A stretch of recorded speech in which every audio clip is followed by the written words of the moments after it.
ठीक है, तो आज हम लोग एक्सपेरिमेंट करने वाले हैं इवापोरेशन का, ठीक है ना। तो हम लोग जानते हैं कि बारिश कैसे होती है। जैसे पहले नदियों के जल का क्या होता है, वाष्पीकरण होता है, जिसे हम क्या बोलते हैं, इवापोरेशन होगा बोलते हैं ना। और फिर उसका कंडेंसेशन होता है, यानी वाष्प का जल में बदलना क्या कहलाता है, कंडेंसेशन कहलाता है, यानी संघनन कहलाता है। और वही बारिश के रूप में धरती पे फिर से गिरती है, और जिसे हम क्या बोलते हैं, प्रेसिपिटेशन, है ना। तो इसी को हम लोग आलोक करने वाले हैं, समझते हैं कि ये कैसे होता है। ठीक है, तो सबसे पहले इसमें हम लोग गर्म पानी लेंगे।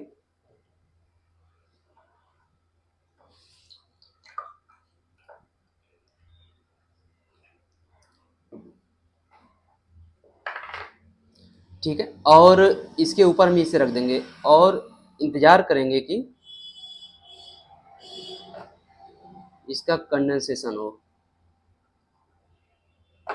यानी इसमें होगा क्या, देखो सबसे पहले होगा क्या, ये गर्म पानी भाप बन के यहाँ पर जाएगी और इससे दीवार से टकरा करके फिर से क्या बनेगी, जल में परिवर्तित होगी ना। तो देखिए, जानते हैं क्यों, ये जो दिख रहा है इस पे ना, यहाँ बुलबुले सबको दिखाई दे, को दिख रहा है ना यहाँ पर, इसे हम क्या बोलते हैं, कंडेंसेशन बोलते हैं। क्या बोलते हैं, कंडेंसेशन। और यहाँ से जो ये जो गर्म पानी था और यहाँ से जो भाप बन के ऊपर उड़ा है, उसे क्या बोलते हैं, इवापोरेशन बोलते हैं। क्या बोलते हैं, इवापोरेशन बोलते हैं। और इवापोरेशन के बाद ये दूसरी प्रक्रिया जो होती है उसे क्या बोलते हैं, कंडेंसेशन, यानी भाप का पानी में पुनः बदल जाना, है ना। और यही बारिश के रूप में क्या होता है, जमीन पे दोबारा गिरता है। इसको हम लोग अब एक बार इसके माध्यम से हम लोग समझ लेते हैं।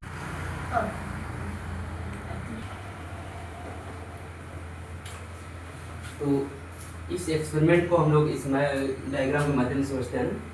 तो हमने पहले क्या किया था, जैसे यहाँ पर आपका सूर्य की गर्मी की वजह से क्या होता है, नदी का पानी इवापोरेट होता है, इवापोरेट होता है। इवापोरेट होकर क्या बनता है, ये बादल बन जाता है, यानी गैस में बदल जाता है वो। जब भी वाष्पीकरण किसी द्रव का होता है क्या बनता है, वो गैस बनता है ना।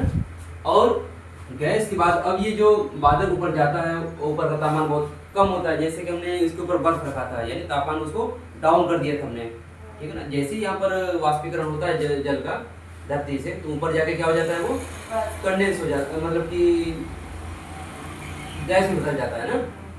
और गैस में क्यों बदलता है, क्योंकि वहाँ का तापमान बहुत कम होता है। गैस में बदलने के बाद वो कंडेंस होकर के फिर पानी बदल जाता है ना। और वो पानी किसके रूप में गिरता है, बारिश के रूप में, जिसे हम बोलते हैं प्रेसिपिटेशन। क्या बोलते हैं, प्रेसिपिटेशन। यानी पहले आपका इवापोरेशन होगा, फिर कंडेंसेशन होगा, उसके बाद प्रेसिपिटेशन होगा।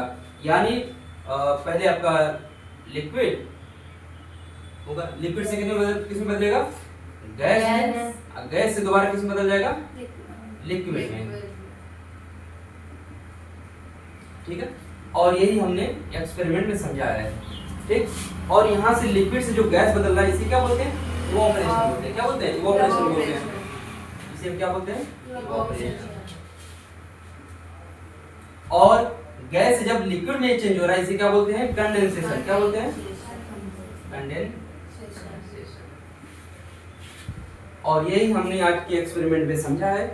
तो नेक्स्ट क्लास में हम लोग अगला एक्सपेरिमेंट करेंगे।